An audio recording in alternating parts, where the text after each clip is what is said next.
Izin share screen ya. Bismillahirrahmanirrahim. Assalamualaikum warahmatullahi wabarakatuh. Alhamdulillah. Nasta'inuhu wa nastaghfiruh wa na'udzu billahi min syururi anfusina wa min sayyiati a'malina may yahdihillahu fala mudilla lahu wa may yudlil fala hadiyalah. Asyhadu an la ilaha illallah wa asyhadu anna Muhammadan la nabiyya ba'dah. Allahumma faqihna fid din wa 'allimna ta'wiluh. Subhanalladzi la ilma lana illa ma 'allamtana wa 'allimna ma yanfa'una. Rabbana zidna ilman nafi'a warzuqna fahman kamila wa quwwatan fi dzakira wa lakna min ibadikas sholihin. Ya, bismillahirrahmanirrahim.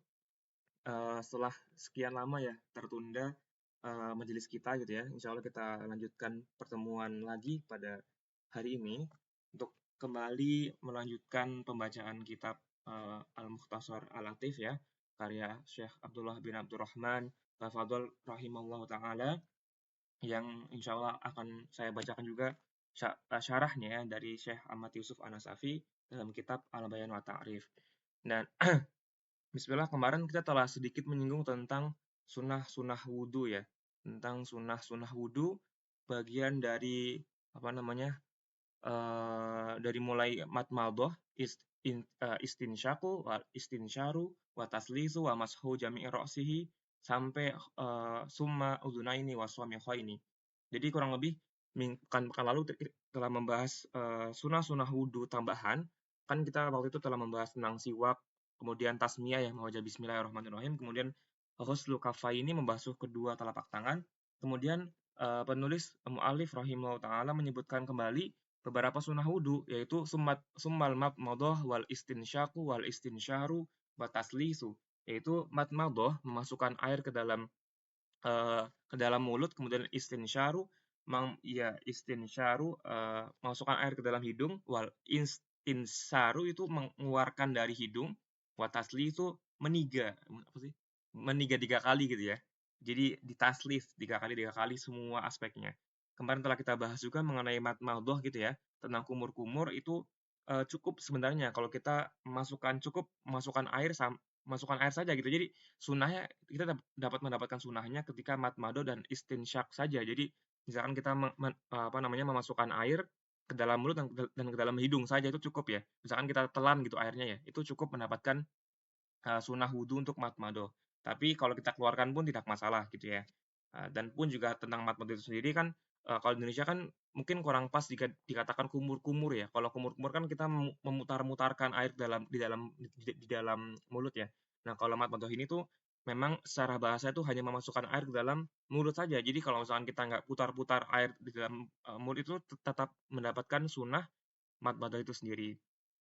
Terus tadi ya, jadi istinsyak itu juga mencukupi ketika kita memasukkan saja air ke dalam hidung atau ke dalam mulut gitu ya. Jadi kalau misalnya nggak kita keluarkan, kalau kita telan gitu airnya, itu tetap mendapatkan sunnah matmadhah dan mendapatkan sunnah al-istinsyaku. Tapi tidak mendapatkan sunnah al-istinsyaru karena nggak kita keluarkan airnya dari hidung kayak gitu.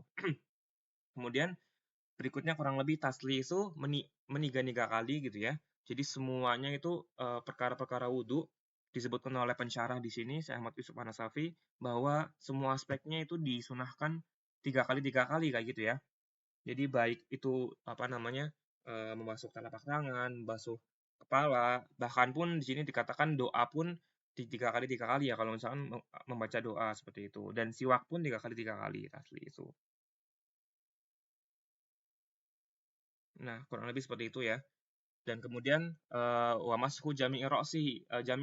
Jadi kalau di madzhab Syafi'i memang perkara membasuh kepala kan hanya sebagian saja ya. Jadi mencukupi hanya sebagian rambut saja gitu ya. Tapi ada sunnahnya untuk membasuh semua bagian kepala. Jadi kalau misalnya kita basuh semua bagian kepala itu mendapatkan sunnahnya. Seperti itu kurang lebih. Nah, kemudian yang kemarin telah kita bahas juga mengenai membasuh summal uzunaini wa ini, membasuh telinga beserta juga lubang telinganya kayak gitu ya. Dengan lubang telinganya.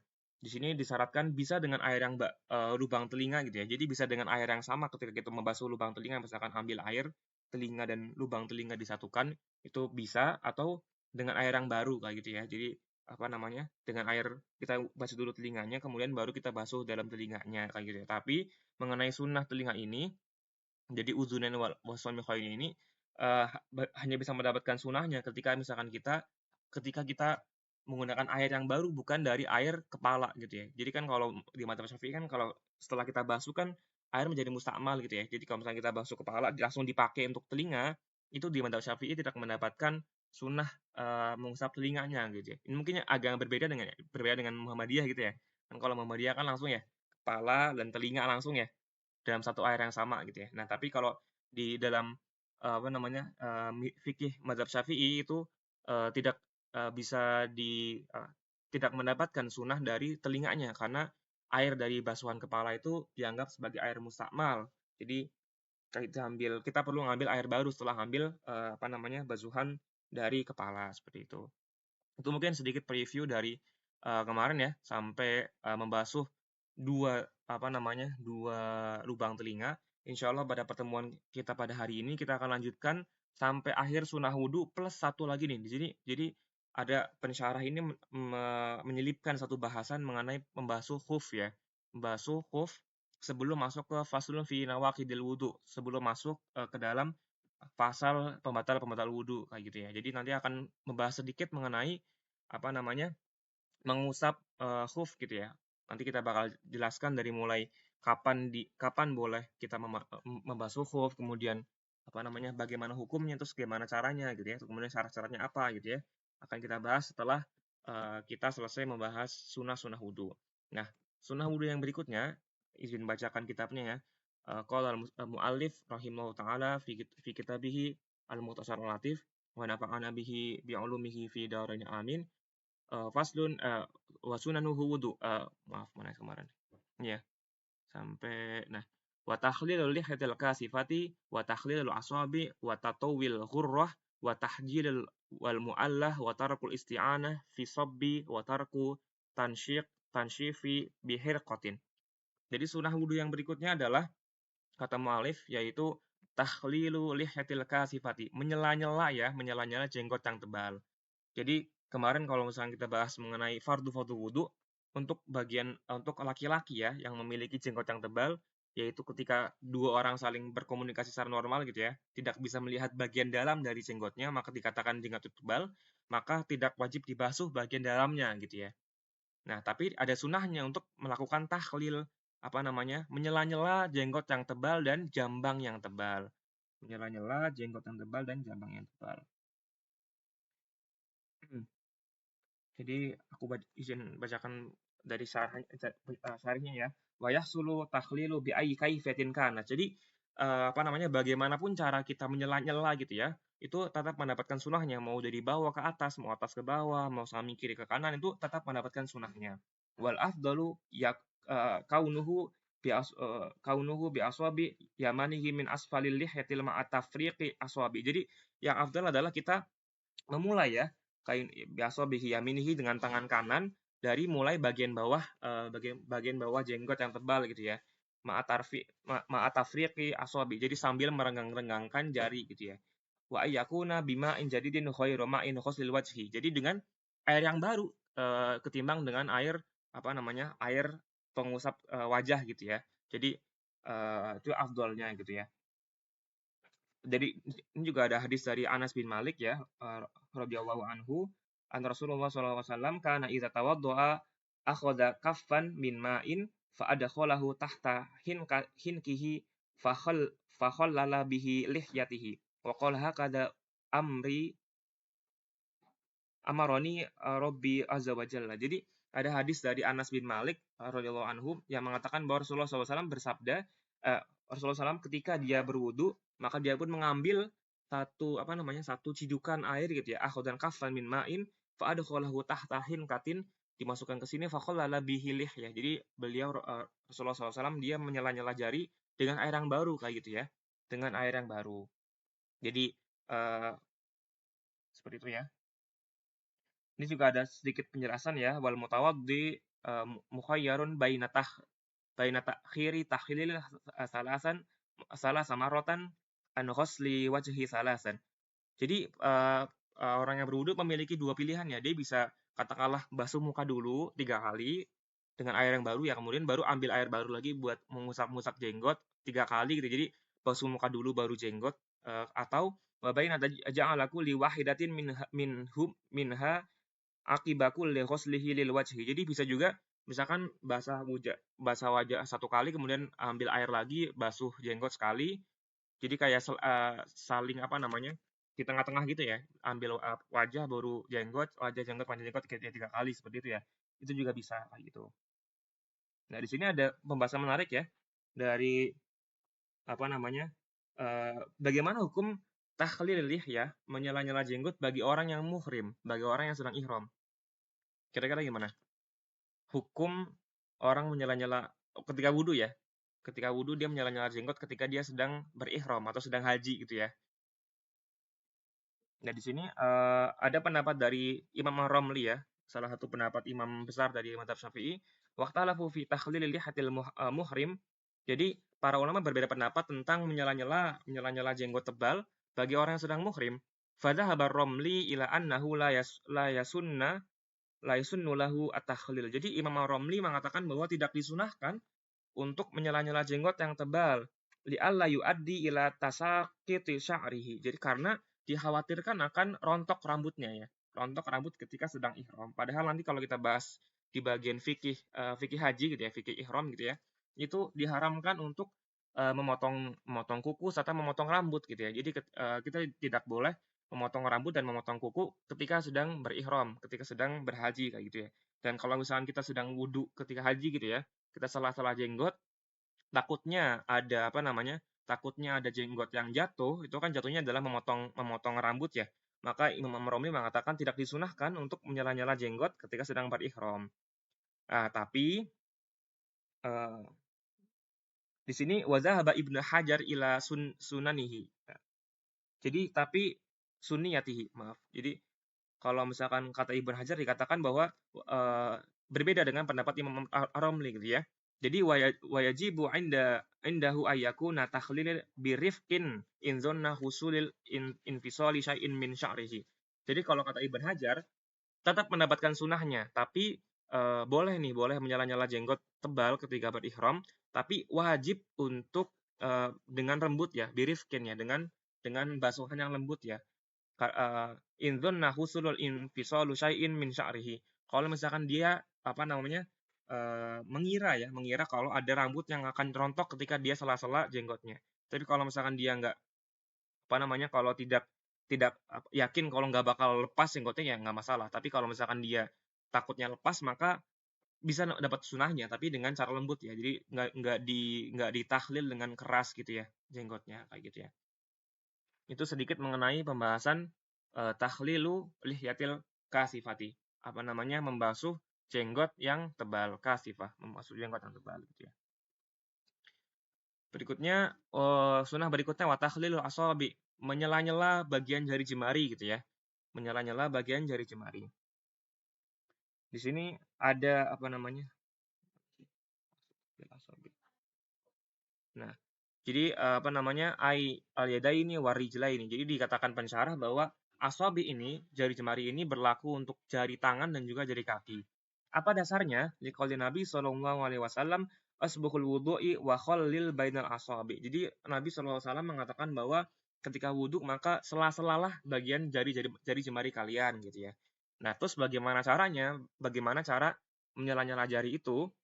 Dikatakan mensyarah rahimahullah taala wa yahsulu takhlil bi ayyi kaifin kanat. Jadi mau gimana pun cara kita menyela-nyela, mulai dari jempol sampai kelingking atau mau ditasbik ya kayak gini ya atau kayak gini itu bisa ya, itu tetap mendapatkan sunnah dari takhlil asabi.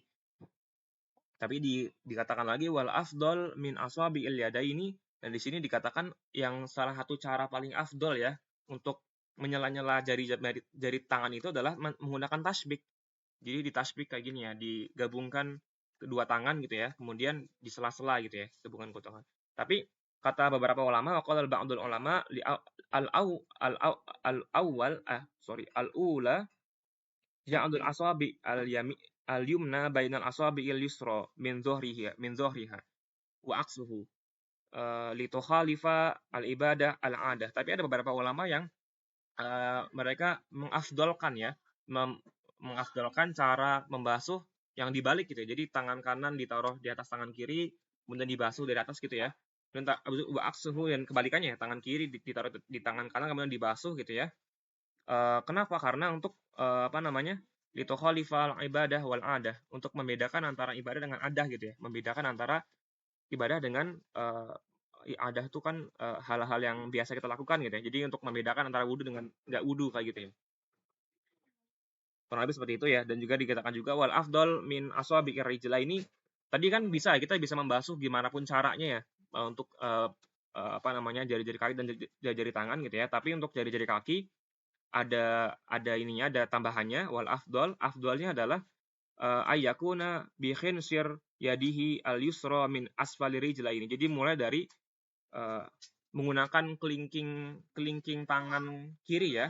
Jadi al yusra min asfali rijlain, dari mulai bawah gitu ya. Mubtadi'an bi khinsir rijli yumna. Jadi kelingking jari tangan kanan itu yang tangan kanan yaitu menyala-nyala kelingking apa namanya kelingking kaki kanan gitu ya. Kaki kanan ya benar. Jadi kayak kelingking ketemu kelingking habis itu di sela-sela gitu loh, di sela-sela kakinya gitu ya kurang lebih ya. Muqaddiman bi khinsiril yusra. Jadi mulai dari kelingking kanan berakhir di kelingking kiri. Tapi mau gimana pun caranya kita membasuh jari jemari kaki itu tetap mendapatkan sunahnya. Dan juga ada sedikit tambahan juga ya, wajibu takhlil idza kana al-ma la yasillu ila ma bainal asabi illa biwasitatihi. Jadi wajib kita wajib mentahlil ya, wajib menyela-nyela jari jemari itu ketika kita yakin bahwa air itu tidak akan masuk ke dalam tengah-tengah kaki atau tengah-tengah jari gitu ya. Jadi kan bagian wajib wudhu kan tangan dan kaki gitu ya. Kalau misalkan kita yakin bahwa kedua bagian itu ada bagian-bagian yang tidak akan terbasuh ketika tidak kita sela-sela, maka hukum ini menjadi wajib gitu ya. Menjadi wajib untuk kita sela-selakan bagian tangan dan bagian kakinya seperti itu. Sampai sini ada yang mau tanyakan terlebih dahulu kah?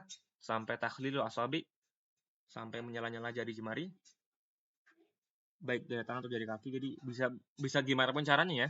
Bisa gimana pun cara kita cara kita menyala-nyala ya, mau tasbih kayak gini ya, atau mau kayak gini atau mau kayak gini itu masih bisa ya. Tapi tadi ada sedikit afdoliyahnya ya, sedikit catatan mengenai yang lebih afdol menurut pendapat dari Syekh Ahmad Yusuf An-Nasafi dalam kitabnya gitu ya, Al-Bayan wa Ta'rif. Nanti kalau ada pertanyaan langsung aja di sela ya. Kita lanjut dulu ke watatawil al-ghurrah. Kemudian adalah wa tatwilul al-ghurrah wa tahjil gitu ya. Al-ghurrah wa ta'jil. Jadi apa itu al-ghurrah wa ta'jil? Sebelumnya ada sebuah hadis dulu nih dari yang disebutkan oleh pensyarah. Dari qaul Nabi sallallahu alaihi wasallam, antumul ghurru al-ghurru al-muhajjaluna yaumal qiyamah. Man isbaghul wudu faman istata'a minkum falyatli ghurrah wa tahjilihi. Jadi kalian adalah al-ghurru wal muhajjalun. Sini dikatakan bahwa oleh Imam Ar-Ramli ya untuk menafsirkan hadisnya. Jadi apa itu al-ghurru wal muhajjalun? Al-ghurru adalah orang yang putih wajahnya gitu ya. Jadi aibidul wujuh wal yadaini warijlaini. Jadi seperti orang yang sangat putih wajahnya seperti hanya al-kalfarsi al-akhri. Jadi seperti hanya kuda bagian dahi kuda itu kan ada yang putih gitu ya. Ada yang bagian putih seperti itu ya. Jadi al-ghurru di sini dikatakan adalah orang yang sangat putih wajahnya seperti halnya putihnya bagian dahi kuda gitu ya. Kuda al-akhri. Jadi ada jenis kuda yang bagian dahinya ada putihnya gitu ya. Wal muhajjal itu adalah orang yang wahwa ladhi qawaimihi al-baydun. Jadi al-muhajjal adalah orang yang kaki-kakinya sangat putih gitu ya. Kaki-kakinya sangat putih gitu. Seperti halnya kuda yang bagian kakinya putih gitu ya. Ini dikatakan oleh Imam Ar-Ramli dalam kitabnya Nihayatul Muhtaj gitu ya. Jadi antumul ghurrul muhajjalun. Jadi kalian adalah kaum yang sangat putih wajahnya dan sangat putih kakinya yaumal qiyamah, ketika hari kiamat, manis bakhol wudu. Barang siapa yang melakukan isbah wudu gitu ya. Barang siapa yang isbah wudu, faman istata'a minkum, maka barang siapa yang dari kalian bisa melakukannya, maka falyatli ghurrah wa tahjilihi. Jadi barang siapa yang kalian mampu untuk melakukannya, maka perpanjanglah al-ghurrah wa ta'jilnya. Jadi al-ghurrah di sini adalah apa namanya? Sebuah daerah di mana eh, apa namanya? Asmun lima la yatimul wajib illa bihi fil wajhi. Jadi sebuah daerah di mana apa namanya? Tidak sempurna kewajiban itu kecuali dengan membasuhnya gitu ya. Jadi al-ghurrah itu adalah semua bagian yang wajib kita basuh ketika wudhu gitu ya, di bagian wajah gitu ya. Wa tahjil adalah kurang lebih sama tapi dia bagian kaki dan tangan gitu ya. Ismun lima la yatimul wajib illa bihi fil yadaini warijlaini. Jadi bagian di mana apa namanya? Bagian wajib dibasuh dalam tangan dan dalam kaki gitu ya. Yang harus dibasuh ketika wudhu gitu ya. Jadi maksudnya apa? Maksudnya adalah kita memanjangkan basuhan muka dan memanjangkan basuhan tangan dan kaki gitu ya. Jadi misalkan kan tangan kan cuma sampai siku gitu ya. Kita basuhkan melebihi sedikit gitu ya, sampai katakanlah lengan atas gitu ya. Dan kaki juga sama kan, kaki kan juga sampai mata kaki gitu ya. Kita bisa panjangkan basuhannya sampai ke arah betis kayak gitu ya. Jadi itu yang dimasukkan dengan tatawil al-ghurrah, apa namanya memanjangkan ghurrah wa ta'jil. Ghurrah wa ta'jil itu sendiri gitu ya. Jadi kenapa mungkin kalau misalkan di madzhab Syafi'i kalau kita bicara mengenai usul fikih gitu ya, kan apa namanya takutnya kan ada bagian wajah yang atau bagian kaki yang kita luput gitu ya. Misalkan bagian ujung wajah kan itu kan agak sulit untuk mendescribe ya. Misalkan bagaimana sih wajah tuh berakhir itu ya. Kan agak susah ya. Jadi untuk berhati-hati itu sendiri maka kita disunahkan untuk melebihkan gitu ya. Jadi mending lebih ketimbang kurang gitu ya. Karena kalau misalkan kita katakanlah basuhannya kurang, itu kan tidak sah wudunya gitu ya. Tidak sah wudunya. Itu atau wilah hurroh. Jadi di sini pun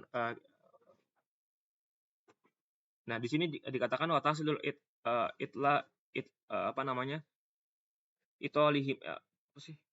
It, itolatihima bifa'li adna ziyada 'alal awajib. Jadi kita mendapatkan apa namanya? Bisa mendapatkan sunnah tatawil hurrah ini hanya dengan sedikit bagi ziyadah 'alal wajib gitu ya. Jadi sedikit tambahan dari yang wajib gitu ya. Jadi misalkan tangan sampai siku kita lebihin sekitar berapa senti gitu ya.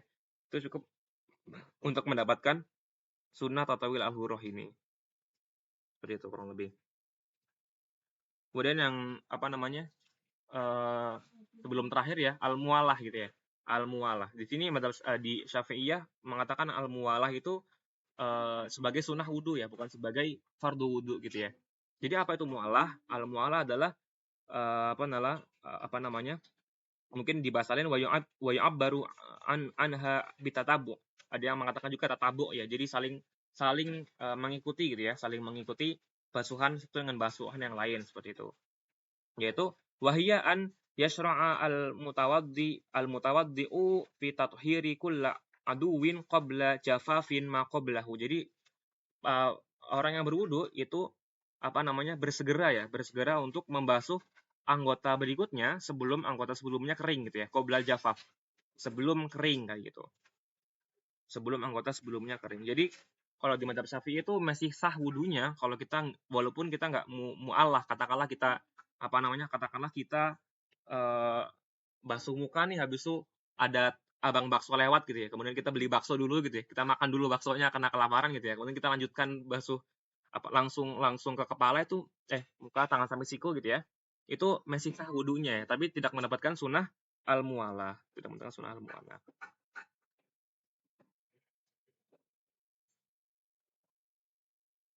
Ini apa dalilnya? Ini ada sebuah dalil ya dari apa namanya? Imam Nawawi, beliau mengatakan bahwa wahtaju liman lam yujibul amwalah apa namanya? Karena kenapa kita nggak mewajibkan mualah? Bi anna Allah Ta'ala amara bi khaslil a'dha'i. Jadi Allah Subhanahu wa taala Allah Azza wa Jalla tuh dia menyuruh untuk membasuh bagian-bagian wudu ya. Walam yujibu mualah, tapi tidak mewajibkan mualah. Wabil asari as-sahih allazi rawahu Malik an Nafi'. Jadi ada sebuah asar ya dari Imam Malik dari Nafi' ya, salah satu jalur periwayatan yang paling sahih ya. Imam Malik dari anak Imam Nafi' gitu ya. Anna Ibnu Umar, bahwasanya Ibnu Umar tawaddu'a fi suqi. Jadi dulu Ibnu Umar salah seorang sahabat ya, dia berwudu di pasar gitu ya. faghasala wajhihi wa yadayhi wa mashu bi ra'sihi. Jadi sahabat Ibnu Umar ini memulai wudhu dengan membasuh muka, lalu tangan sampai siku, kemudian membasuh kepala, summa du'a ila janazah. Jadi tiba-tiba ada jenazah nih jenazah yang lewat gitu ya. Jenazah yang lewat gitu ya. Kemudian fadakhalal masjid summa mashu ala khaffaihi ba'da ma jaffa wudu'ihi wa shalla. Jadi sahabat Ibnu Umar ini beliau wudhu wudhu dulu bagian muka, tangan sampai siku, lalu kepala, kemudian bergegas ke masjid untuk karena ada panggilan jenazah. Kemudian beliau baru menyempurnakan wudhunya, yaitu membasuh khufnya. Nanti kita bakal membasuh khuf ya di akhir ya. Ketika sampai ke masjid gitu ya. Jadi ada jeda yang panjang ya, dan sampai jaffa, sampai kering bagian wudhu yang sebelumnya telah dia basuh. Dan kata Imam Al-Baihaqi ya, waqala Al-Baihaqi hadza sahih an Ibnu Umar, dan ini pun adalah sahih dari Ibnu Umar, masyhurun bihadzal lafzi, dengan lafaz yang masyhur seperti itu ya. Jadi ini menjadi sebuah dalil kenapa di mazhab Syafi'iyah itu tidak mensyaratkan mualah ya. Jadi kita bisa berwudu setengah-setengah gitu ya katakanlah ya, tapi tidak mendapatkan sunnah mualahnya. Mungkin berbeda dengan mazhab yang lain ya, kan ada yang mewajibkan untuk mualah ya. Harus dibasuh sebelum kering basuhan sebelumnya, seperti itu. Dan sebelum terakhir nih ada dua lagi, wa tarakul isti'anah fi sabbi wa tarakul tansyifi bi hirqatin. Jadi meninggalkan isti'anah ya, meninggalkan isti'anah, meninggalkan bantuan gitu ya. Jadi kita ketika wudu nggak dibantu nih, kita nggak dibantu ketika melakukan wudu kayak gitu ya. Tapi di sini ada beberapa penjelasan ya. Ada kurang lebih ada 1 2 3 4, ada 1 2 3 4, ada 4 hukum ya mengenai isti'anah ini ya. Jadi meminta bantuan untuk wudu gitu ya. Di sini dikatakan juga kenapa sih kita dikatakan disunahkan untuk meninggalkan isti'anah ini gitu ya, karena li'anha tarafut la yaliqu bihalin al-muta'abbid. Jadi itu seakan-akan tarafut ya. Tarafut itu berenak-enak gitu ya. Jadi kayak kita berenak-enak, gimana ya jelasnya tarafut ya. Ya kayak kita bukan bersenang-senang juga sih. Berenak-enak gitu ya. Kita berenak-enak bahwa berenak-enak wudu, jadi kayak orang lain yang membantu kita gitu ya. Nah, di sini maka meninggalkan itu masuk ke dalam perkara sunnah. Nah, tapi di sini ada empat hukumnya ya. Ada khilaful aula, menyelisih pendapat yang awal, wahyal isti'anah bisabbi min khairi uzrin. Jadi kalau misalkan kita punya uzur gitu ya, kita punya uzur untuk wudu sendiri gitu ya, katakanlah kita butuh bantuan orang lain nih untuk membasuhkan air sampai tangan, masuk air sampai siku dan sebagainya. Kalau kita memang punya uzur, maka itu masuk ke khilaful aula. Jadi khilaful aula kan kalau di mazhab Syafi'i itu menyelisih pendapat yang utama gitu ya. Tapi juga ada yang karohah.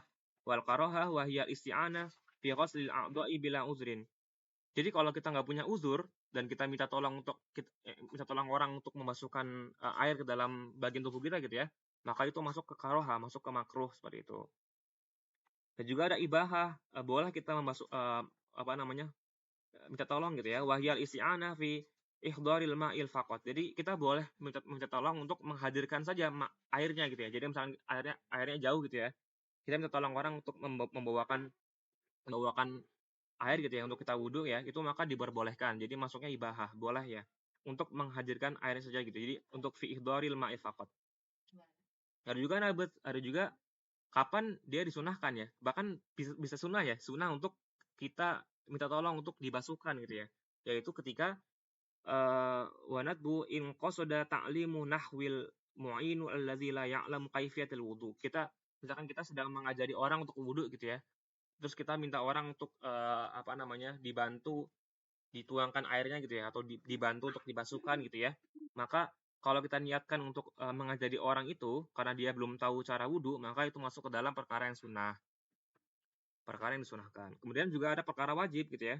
Ada yang perkara wajib, jadi wajib kita minta tolong orang untuk membasuhkan air ke dalam bagian tubuh kita untuk wudu gitu ya. Yaitu perkara apa namanya, wadzalika fi haqqil ajiz anil wudu'i bi nafsihi. Jadi ketika orang sangat lemah ya atau sangat tidak bisa melakukan wudu gitu ya, maka kita wajib untuk menolongnya gitu. Misalkan katakanlah ada orang yang baru kecelakaan gitu ya dan qadarullah tidak bisa melakukan wudu gitu ya, tapi ada airnya gitu ya, maka orang yang di sebelahnya, orang di sampingnya tuh wajib untuk membasuhkan air untuk agar dia bisa wudu seperti itu ya. Kurang lebih seperti itu. Juga ada tambahan juga di sini. Tambahan juga dari pensyarah ya untuk sunnah terakhir ya. Sunnah terakhir untuk wudhu yaitu membaca doa gitu ya, membaca doa yang dituliskan oleh Imam An-Nawawi dalam kitabnya Al-Azkar min kalami Sayyidil Abdor. Apa namanya? Eh, wa yasunnu wa yasunna ayakula wa yasunnu ayakula ba'dal faraghi minal wudu'i wa huwa mustaqbilal qiblat rafi'an yadayhi ila sama'i. Jadi disunahkan bagi yang berwudu itu dia menghadap ke arah kiblat lalu dia mengangkat kedua tangannya ke arah langit lalu seraya berdoa asyhadu alla ilaha illallah wahdahu la syarikalah wa asyhadu anna muhammadan abduhu wa rasuluh Allahumma ja'alni minat tawwabina waj'alni minal mutatahhirin waj'alni min ibadikas sholihin subhanakallahumma wa bihamdika asyhadu an la ilaha illa anta astaghfiruka wa atubu ilaik wa yusallim ala nabi sallallahu alaihi wasallam. Jadi itu mungkin doa yang masyhur ya mungkin di kalangan kita juga ya untuk berdoa setelah wudhu gitu ya. Ini pun uh, ada banyak fadilahnya gitu ya. Banyak fadilah dari doa doa ini kayak gitu ya. Itu mungkin sedikit bagian mengenai sunah-sunah wudhu ya. Dan udah lama juga ya, setengah jam ya. Sunah wudhu mengenai apa namanya takhlil lihatil kasifati, menyela-nyela ya, jenggot yang tebal, lalu takhlil asabi, menyela-nyela bagian jari jemari, watatawil hurrah, memanjangkan hurrah gitu ya, memanjangkan basuhan untuk wajah, hurrah wa tahjil, memanjangkan basuhan untuk tangan dan kaki gitu ya. Wal muwalah dan juga untuk berkesinambungan ya, berketerusan ya, tatabuk gitu ya, sebelum kering ya. Watarkul isti'anah fi sabbi watarku tansyifi bi khirqatin. Jadi kurang lebih meninggalkan tidak menggunakan bantuan orang lain gitu ya untuk membasuh bagian tubuh kita ketika kita basuh ketika wudhu seperti itu kurang lebih. Sampai sini ada yang mau ditanyakan terlebih dahulu kah tentang sunnah-sunnah wudhu? Iya, gimana? Dan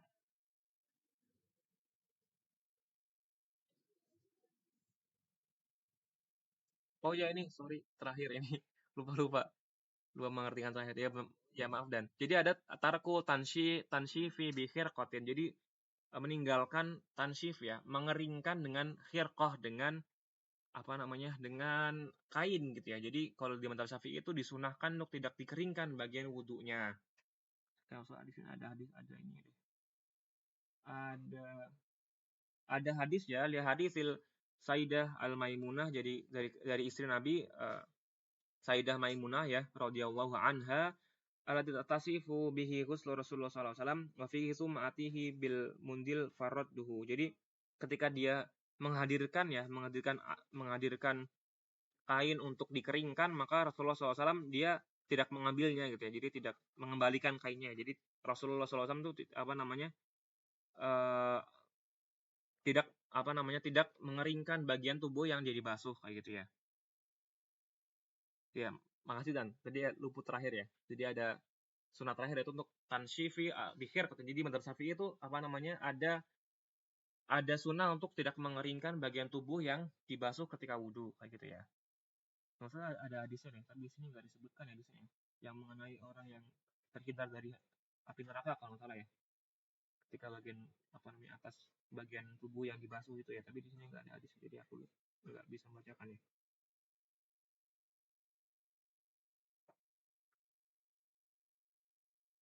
Seperti itu kurang lebih Dan. Jadi ada tiga ya.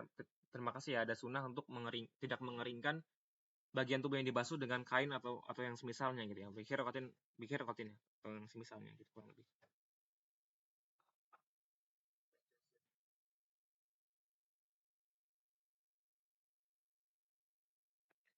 Ada lagi kah yang mau ditanyakan atau mau dibahas tentang sunnah-sunnah wudhu ya? dari awal siwak gitu ya, siwak, tasmiyah, wasul kafaini, basuh telapak tangan, matmadoh ya.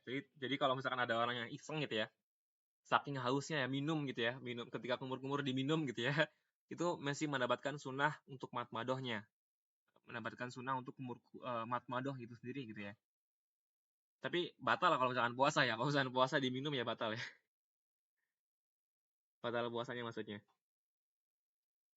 Tapi maksudku adalah di sini matmadoh itu bukan kumur-kumur ya, karena kumur-kumur kan kalau di Indonesia kan diputar-putar dan kemudian dikeluarkan gitu ya. Padahal kalau matmadoh sendiri itu cukup sampai memasukkan air ke dalam mulut ya. Jadi kalau misalnya kita kalau kita telan gitu ya, atau kita keluarkan lagi itu tetap dapatkan sunahnya gitu kurang lebih.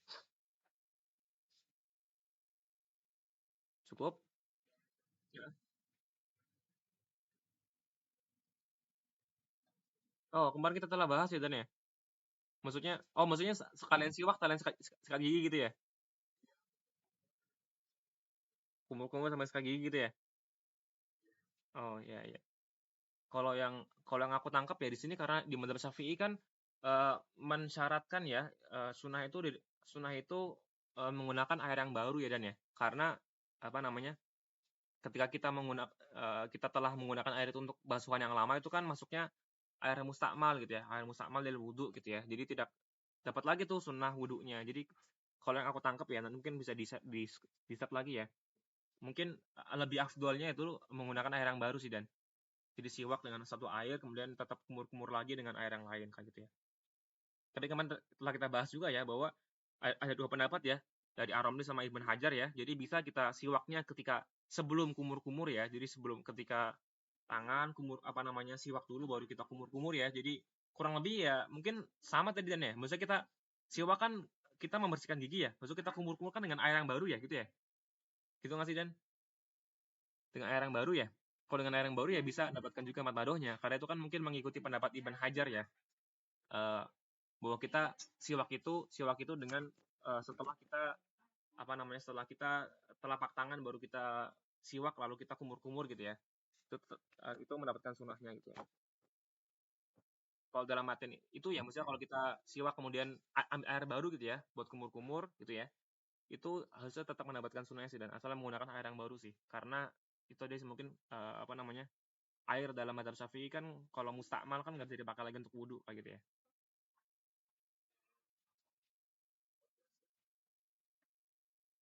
Bahasan berikutnya agak panjang lagi mengenai hoof ya. Sedikit aja mungkin ya sampai jam 6.50 kali ya. Sedikit mengenai Mashul Huf di sini nggak ada mungkin kitabnya tapi di kitab-kitab Syafi'i itu cukup banyak ya mengenai pembasuhan huf ya. Kurang lebih kan mungkin ada yang pernah basuh huf nggak sih teman-teman? Soalnya dulu aku pernah tuh ketika lagi camping ya, lagi acara apa tuh LMDN ya, itu kan dari panitianya apa namanya mengimbau untuk bisa juga menggunakan rukhsah ini ya. Jadi bisa untuk membasuh huf sebagai diganti untuk membasuh telapak kaki ya, membasuh kaki gitu ya. Jadi karena waktu itu kan lagi LMD kan riuh ya, acaranya padat gitu ya. Dan kita menggunakan sepatu yang tebal dan akan sangat susah kalau kita lepas gitu ya.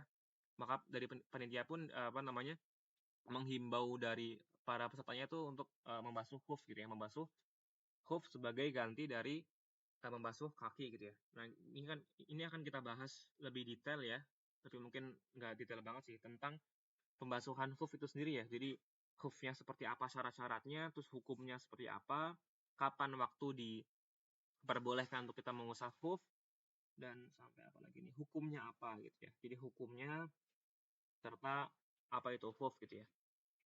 Izin bacakan dari pensyarah ya.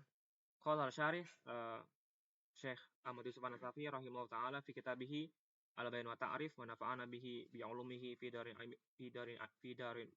amin. Faslun fil mashi 'alal khuffaini. Syuri al-mashu 'alal khuffaini fi sannati tasi'ah minal hijrah fi ghazwati Tabuk. Wa qila syuri'a ma'al wudu'i laylatal Isra'i qabla al-hijrah bi sanatin. Wa huwa sabit an-nabi sallallahu alaihi wasallam qaulan wa fi'lan. Qala Jarir ibn Abdullah al-Bajali radhiyallahu radhiyallahu anhu Ra'aitu Rasulullah sallallahu alaihi wasallam bala summa tawadda'a wa mashu ala khuffihi wa mashu ala khuffaini ma'a khasa'isi hadhil ummah. Jadi disyariatkan membasuh khuf itu pada tahun ke-9 Hijriah gitu ya. Pada perang Tabuk. Tapi juga ada pendapat yang mengatakan juga bahwa disyariatkan membasuh khuf ini berbarengan dengan syariat wudu gitu ya. Wa syuri'a ma'al wudu'i Lailatul Isra. Jadi yaitu pada malam Isra ya, malam Isra Mi'raj ya. Yaitu kapan? Yaitu menurut salah satu pendapat adalah ketika 1 tahun sebelum hijrah ya, qoblal hijrah bisa natin 1 tahun sebelum hijrah. Itu disyariatkan untuk wudu. Dan juga disyariatkan untuk membasuh khuf gitu ya. Wa huwa tsabitun an Nabi sallallahu alaihi wasallam qaulan wa fi'lan. Jadi dia tuh tetap atas perkara Nabi sallallahu alaihi wasallam qaulan wa fi'lan. Jadi perkataan dan juga perbuatan gitu ya.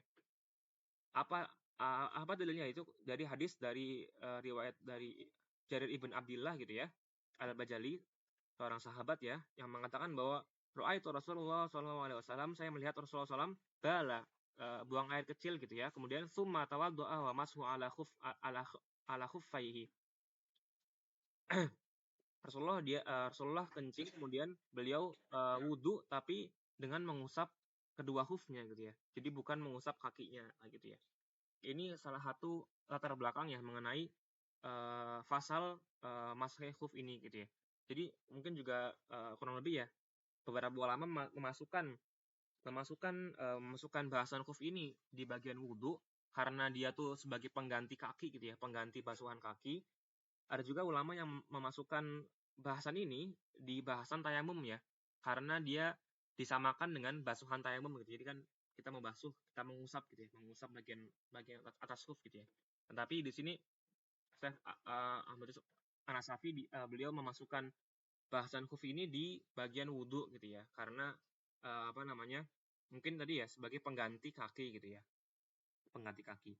Wal mashu ala khuffaini min khasa'isi hadhil ummah. Nah, ini menarik ya bahwa mengusap khuf ini adalah kekhususan yang didapatkan oleh umat Nabi Muhammad SAW gitu ya. Yang tidak didapatkan oleh umat lain. Jadi mungkin ada beberapa khasaisul hadhil ummah gitu ya, ada beberapa perkara-perkara yang hanya didapatkan oleh umat Muhammad SAW. Salah satunya adalah membasuh khuf ini ya. Mungkin yang lain juga ada mengenai sholat ya gitu ya. Kan dikatakan bahwa umat Nabi Muhammad tuh bisa sholat dimanapun juga ya, karena dikarenakan bumi itu suci gitu ya, dikarenakan bumi itu suci ya. Jadi kita bisa sholat dimanapun kita berada gitu. Jadi mau di jalan raya kah, mau di trotoar kah, mau di hutan kah, itu kita bisa sholat 5 waktu gitu ya. Agak berbeda dengan syariat umat sebelumnya gitu ya, umat Nasrani atau umat yang lain itu kan umat Yahudi gitu ya. Itu kan tidak bisa beribadah di sembarang tempat gitu ya. Harus beribadah di tempat ibadah mereka. Mungkin di Nasrani kan mungkin di gereja gitu ya, atau di Yahudi kan di sinagog gitu ya. Jadi umat-umat terdahulu tuh, umat Nabi Musa, umat Nabi Isa itu tidak bisa beribadah di sembarang tempat gitu ya. Jadi salah satu yang dikhususkan kepada umat Muhammad adalah tadi ya khuf, ada juga tadi sholat dimanapun kita berada gitu ya, karena karena bumi itu dihukumi sebagai suci gitu ya. Dan juga kalau nggak salah mengenai ini ya, harta rampasan perang ya, mengenai ghanimah gitu ya. Karena kalau kita melihat sirah Nabi Musa gitu ya, Nabi Musa itu membakar habis menghanguskan semua rampasan perang ketika menang perang gitu ya, atau umat-umat sebelumnya gitu ya. Jadi diharamkan ghanimah bagi umat-umat sebelum Nabi Muhammad SAW. Nah, ketika Islam datang dan dengan perkara baru, syariat baru Nabi Muhammad SAW, ada perkara baru yang khusus didapatkan oleh umat Muhammad, yaitu dibolehkannya mengambil harta-harta ghanimah gitu ya. Jadi kalau kita perang gitu ya, dapat harta-harta rampasan perang itu boleh dimanfaatkan gitu ya, dengan ketentuan yang berlaku ya. Ketentuan yang berlaku seperti itu. 650 ya, baru pengantar mengenai khuf ya. Mungkin besok minggu depan ya kita akan lanjutkan mengenai bahasan detail mengenai khuf ya, mengenai kapan kita membasuh khuf ya, apakah katakanlah ketika kita berhadas baru kita membasuh khuf, atau kita kita mulai pakai sepatu gitu ya, itu boleh dibasuh kufnya atau bagaimana gitu ya. Terus apa namanya, apa aja syaratnya gitu ya. Apakah semua sepatu boleh kita basuh kufnya gitu ya, basuh sepatunya gitu ya. Apakah hanya sepatu tertentu doang yang boleh kita basuh gitu ya. Apakah boleh misalkan sepatu kaca gitu ya, yang kelihatan nih bagian dalamnya gitu ya, kita basuh sepatunya gitu ya. Ataukah harus yang sepatu yang menutupi secara penglihatan gitu ya, bagian dalam dari kaki kita kayak gitu ya. Itu akan kita bahas insya Allah di pekan yang akan datang jika Allah menghendaki. Mungkin sekian dulu ya untuk pertemuan hari ini mengenai sunnah-sunnah wudhu terakhir ya sampai akhir, dan juga mengenai pengantar mengenai pembasuhan huf gitu ya. Ada yang mau ditanyakan atau mau didiskusikan terlebih dahulu kah sebelum kita akhiri pertemuan kita pada minggu ini?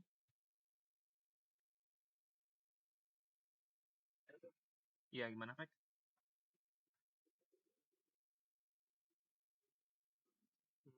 Hmm,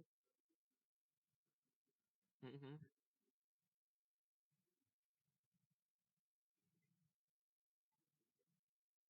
Kanan kiri. Oh.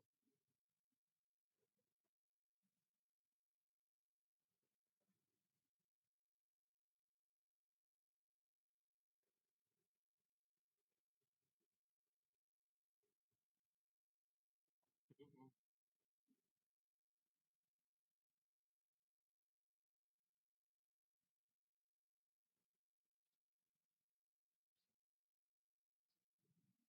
Waduh, di sini. Iya, pernah, pernah, pernah. Ada yang kanan kiri ya. Di sini sebenarnya di kitab ini emang nggak mensyaratkan ya, apa namanya, mengkanan ya. Ini kan coba di sini cuma mentaslis ya. Kalau pendapat dari Syekh Abdullah bin Abdurrahman Dafadol ya, hanya taslis saja. Tapi di sini ada sedikit bahasan sih Pak, mengenai beda antara apa namanya, tartib mustahab sama tartib mustahak yang mungkin kemarin ya. eh tapi mungkin nggak secara langsung ya mengenai apakah itu kiri dulu atau kanan dulu gitu ya. Tapi di sini sedikit dibahas ya bahwa misalkan kalau kita mulai tangan kiri gitu ya, kemudian kita baru basuh tangan kanan, itu dikatakan tartib mustahab gitu ya. Kita tetap mendapatkan tangan kanan ya, tapi nggak mendapatkan tangan kiri gitu ya. Misalkan kita tangan kiri dulu nih, kita pengen mendapatkan sunnah kanan gitu ya. Kemudian kita lupa ternyata, oh kok aku basuh kiri dulu nih, ya udah aku sekarang basuh yang kanan gitu ya. Maka tetap tetap mendapatkan yang tangan yang kanan gitu ya, tapi tidak mendapatkan tangan yang kiri. Tapi ada di sini ada lagi tartib mustahak gitu ya. Tartib yang dimana kalau misalkan kita keduluan maka kita nggak mendapatkan gitu ya. Misalkan ini yang perkara yang minggu lalu ya, apa namanya, istinsyak sama matmadah sama istinsyak gitu ya. Jadi kan di sini disyaratkan tartibnya mutmadah dulu baru istinsyak gitu ya. Jadi kita kumur-kumur dulu baru kita masukkan air ke dalam hidung gitu ya. Kalau kita masukkan air dulu ke dalam hidung baru kita kumur-kumur, maka tidak mendapatkan kumur-kumurnya kayak gitu. Kurang lebih seperti itu sih. Tapi emang kalau secara langsung ya pembahasan mengenai apakah 3 kali terlebih dahulu kanan kanan semua 3 kali atau kanan kiri gitu ya. Di sini apa namanya? Allah alam fik ya. Karena di sini ternyata nggak disebutkan ya, dan aku juga belum menggali juga sih mengenai itu ya, detail mengenai apakah kanan semua dulu atau kanan kiri gitu ya. Allah alam, mungkin nanti aku coba cari juga sih. Tapi di sini nggak disebutkan soalnya. Ya, terima kasih ya. Ntar insya Allah aku cari coba mengenai bab itu ya.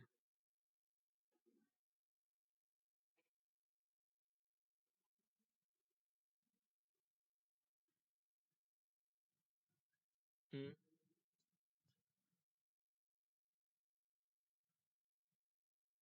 Oh, tapi di sini nggak ada sih. Ya, ada doanya kalau di kitab-kitab lain ada doanya tuh. Ada doa misalkan ketika basuh tangan ada doanya, basuh itu ada doanya. Tapi exact doanya setauku apa namanya? Ya bisa berbagai macam ya. Doanya bisa katakanlah yang ada tuh kalau salah riwayat ya. Tapi aku kalau nggak salah riwayatnya nggak salah atau gimana aku lupa deh. Itu ada doanya kan, misalkan tangan tuh doanya apa, kepala doanya apa gitu ya. Cuman apa namanya? Bisa juga dengan doa-doa yang kan mengenai doa tuh kan di kitab Al-Azkar ya, ada doa mutlak sama ada doa yang nggak mutlak gitu ya. Doa-doa yang apa namanya?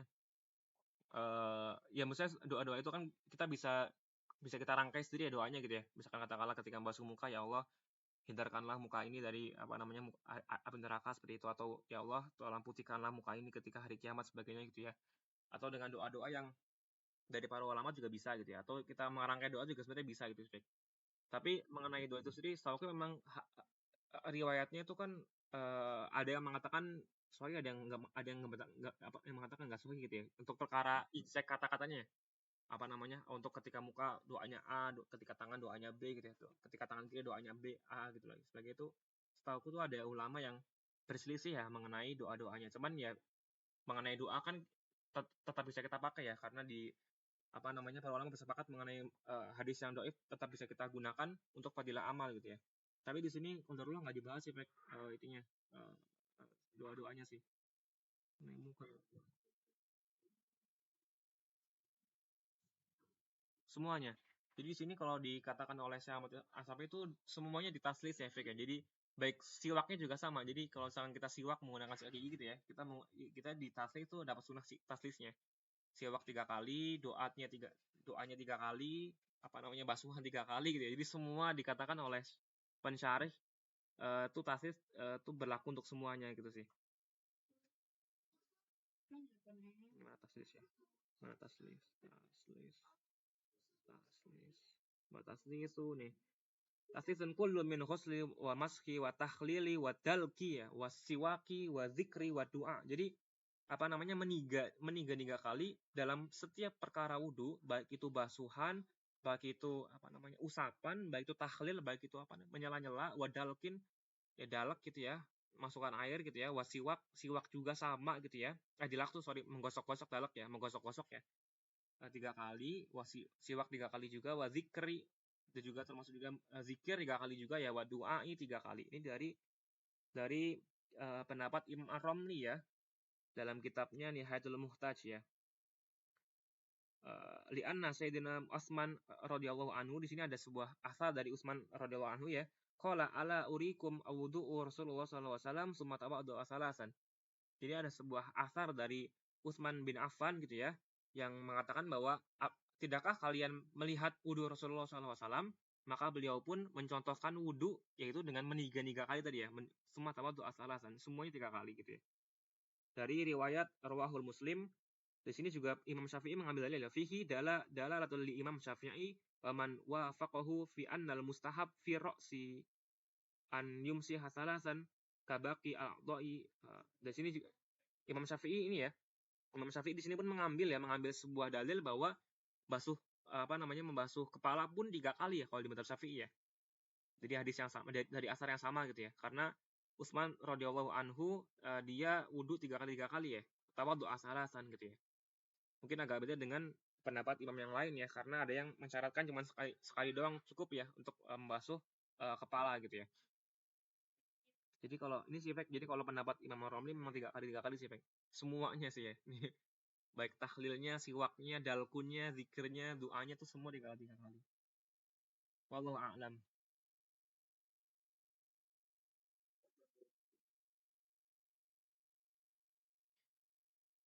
Oke, sekarang jam 7 ya. Ini juga udah masuk-masan nih.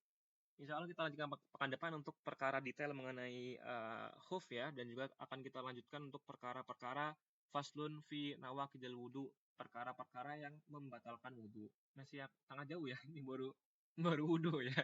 Ini insya Allah bahkan sampai haji, bahkan sedikit juga mengenai muamalah ya. Kita akhiri, subhanakallahumma wa bihamdika asyhadu an la ilaha illa anta astaghfiruka wa atubu ilaik. Mohon maaf jika banyak kesalahan. Wabillahi taufiq wal hidayah. Wassalamualaikum warahmatullahi wabarakatuh.